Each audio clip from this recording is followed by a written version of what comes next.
Hi, my name is John, and I had a viewer request to go over this McCormick again, so I will. Let's take a look at it the second time. And what he kind of wanted to know, I believe, is after almost 3 years of, putting this through some paces, I got 600 some hours on it, and it still works. And the arms didn't bend or anything like that. Like out of shape, but they do bend very heavily to one side. If you go into a bank, the tractor stays, the arms will bend, but they snap right back again. A little horrifying, but it does. So it is the X4.080, about 85 horsepower, McCormick. This door works properly. And I'll show you the other door, it doesn't, and it never has. Right here, you have the adjustment for your loader bucket, and it's plastic, so it doesn't work very well. I got it in there with some good vice grips and stuff, and it doesn't move now, but every time I hit a bank, this would go forward if I have my hand up here, and it's only plastic, so it constantly goes out, so you have to wrench on it with pliers or something, and it'll stay in place. I'm not too hard on the cab or anything. She's pretty well the way she came new. Let's take a look around. I got the forks on it right now. I was moving some things around. I got to put the bucket on because over here on the other, in between the trees, I trimmed all so I can get through there in the winter time with this. Yeah, let's go around the other side. There is another pet peeve I have with this as well. Right in here, we can see it. We'll try. There's something yellow that shows up in there. No. Yes, down in there. There's a yellow stick, and that's where you got to check the oil. It sucks. It's hard as crap to get out. It's not very fun. There's one on this side as well, but it's hidden by the cooling lines there. So, that doesn't work too well.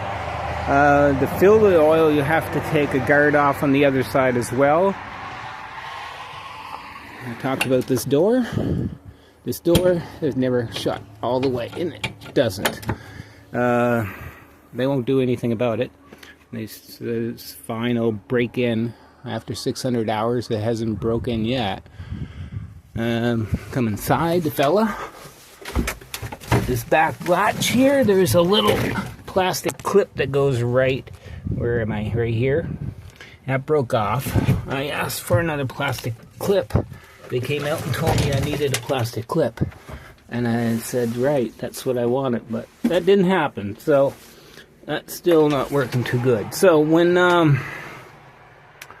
you go plowing and you hit against the snowbanks and stuff like that, and sometimes where I plow there's rocks and stuff, when you hit the odd rock, you come forward, and when you hit, that goes up like that. Well, it goes up like that now because the tilt steering is broken when I did that.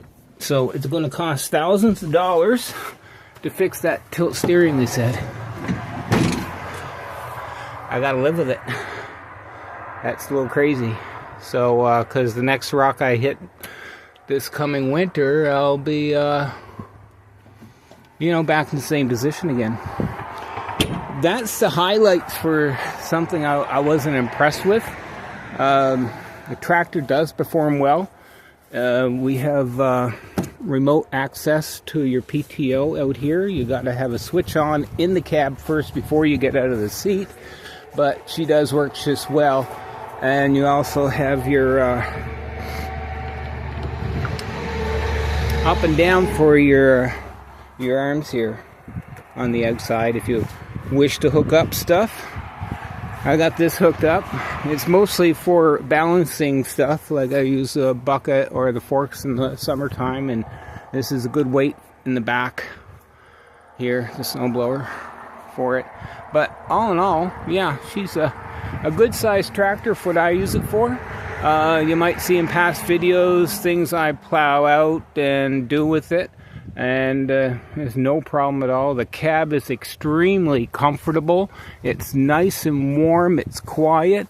The tractor isn't a loud tractor. It just purrs along very nicely. There is a shaking of the tractor.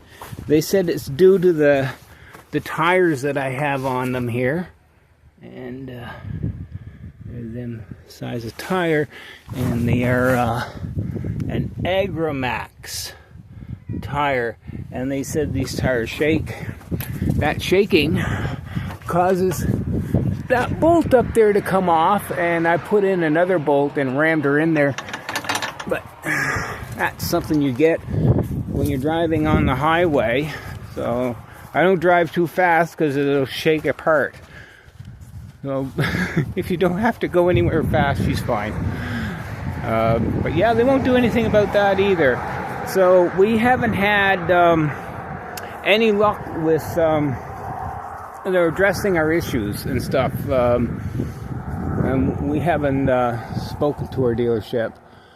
And so, yeah, we're going to live with what we got here. And hopefully she does all right. There's nothing much I can say about it other than it's really, really weird to service. It's not fun. You gotta go in there to check your oil. That's not fun. To fill it, it's not fun.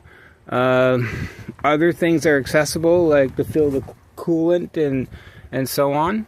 But yeah, you're going to change your oil. You got to get at that stuff. It got to be easy to fill. Now the back one here is pretty easy if I remember where it is. I guess I don't remember. Oh yes, it's right here.